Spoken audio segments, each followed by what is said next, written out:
Following up on the original Axiom Verge isn't an easy ask. The original title is one of those rare indie games that won rave acclaim for delivering on their premise through and through. Axiom Verge 2 manages to ultimately be a worthy follow-up to the first game, by not really concerning itself as much with what that title did, and instead by squarely emphasizing its own identity, doing its own thing, and delivering a distinct but accomplished take on the Metroidvania conceit in the process. Before we begin, please consider subscribing and enable all notifications by clicking the bell icon. With that out of the way, let's get started.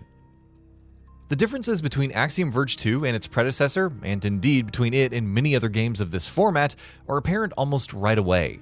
You're playing in organic, outdoor environments a lot of the time, rather than the claustrophobic indoors that so many games of this genre make their haunts. It also ends up de-emphasizing combat drastically. Your weapons now are a melee pickaxe and a boomerang you can use at range. And while you get both of these pretty early on, you also end up realizing equally early that combat is really not the point of this game. Exploration and traversal are. In fact, Axiom Verge 2 is so committed to de-emphasizing combat that even the bosses are entirely optional. They're there, and beating them nets you some cool upgrades that you can then choose to grow Indra, but they can be entirely avoided should you be so inclined.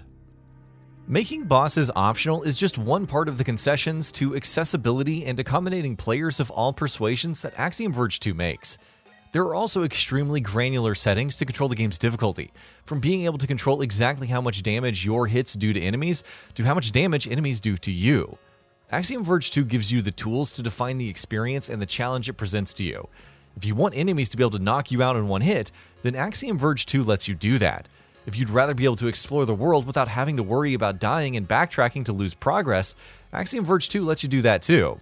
It's a remarkably well-balanced and well-tuned game across all the various permutations and combinations for difficulty and challenge that it provides, which means no matter how you play, you're never getting a neutered experience.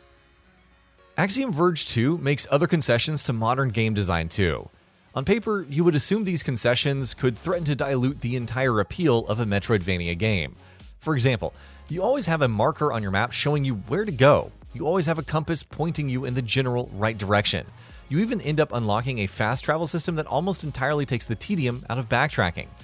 And it is true that on a macro scale, these kinds of systems and mechanics do take away from the world seeming as sprawling or unknowable as something like Ori or Hollow Knight might, but Axiom Verge 2 is a very smartly designed game. And within each area, it maintains multiple micro-loops of Metroidvania-style progression and traversal, with each area essentially being a self-contained Metroidvania world, full of shortcuts and barriers that are only unlocked to give you access to newer areas and such once you gain the powers hidden in that area.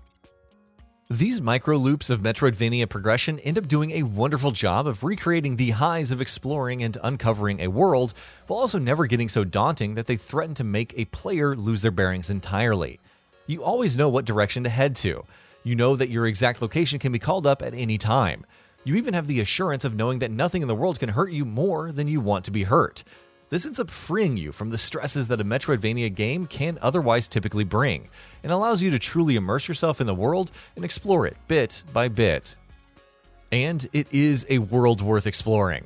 I mentioned those organic outdoor environments before, but even within the context of that aesthetic, it's remarkable how varied Axiom Verge 2 gets with its world.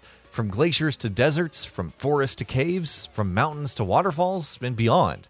The world itself is inextricably tied to the story and lore, and the more you play, the more you learn, whether via the chatter from the occasional NPC you stumble upon, or the various notes and journal entries that are scattered around the world, and which slowly reveal exactly what is going on around you, raising a whole lot of narrative and philosophical questions that can and should give any player pause. This emphasis on narrative is another way that Axiom Verge 2 stands apart from most other games of its ilk. Metroidvania games are typically light on storytelling. I mean, sure, there's loads of lore and backstory and even environmental and atmospheric storytelling going on in each of those, to be clear, but direct storytelling is not something they often do, which makes sense. The more story you have, the less freedom, by definition, a player ends up having, and a Metroidvania game that doesn't give its players freedom is no Metroidvania at all.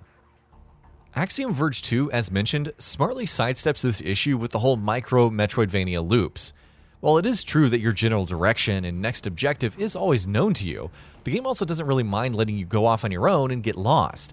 and it also rewards the enterprising player who decides to explore the world on their own time. But a narrative focus isn't the only way Axiom Verge 2 sets itself apart from other games of the genre. One of the coolest things in the game is the ability that the protagonist Indra ends up getting, the ability to hack into enemies and machines around her, which again can provide a bevy of ways for players to deal with hostile characters without engaging in direct combat. You can disable enemies or simply move them out of the way, or, of course, you can hack them and turn them into allies and let them do your dirty work for you or assist you in yours. Indra also gains the ability to spawn remote-controlled drones, who can go into areas she can't go into, navigating and nullifying obstacles that would otherwise keep you from progressing. This includes the drone's ability to enter an alternate dimension known as the Breach, which can allow your drone to get to places it is otherwise physically impossible to get to in the real world, and therefore ends up creating a path for you to follow.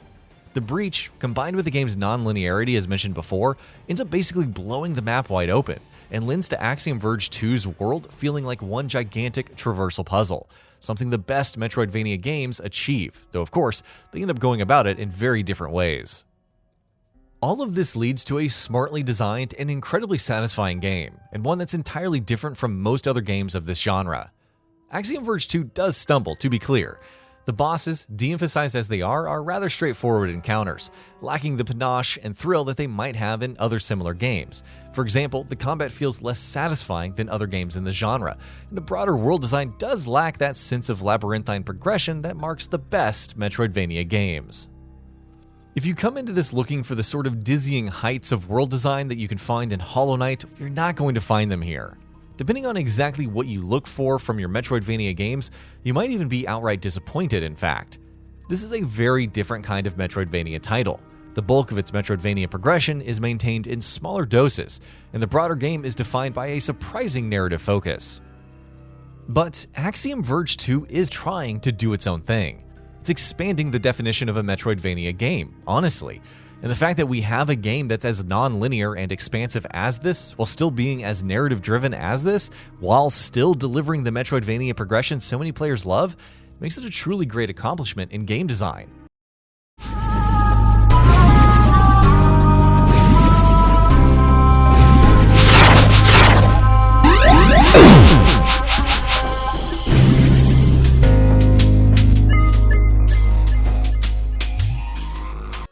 The various things it tries, the story focus, the non-linear exploration, bringing in the breach, the de-emphasizing of combat, the new setting, the accessibility considerations, all of it, they end up delivering a very unique experience that is still, at its heart, a Metroidvania game, and equally important, an Axiom Verge sequel through and through.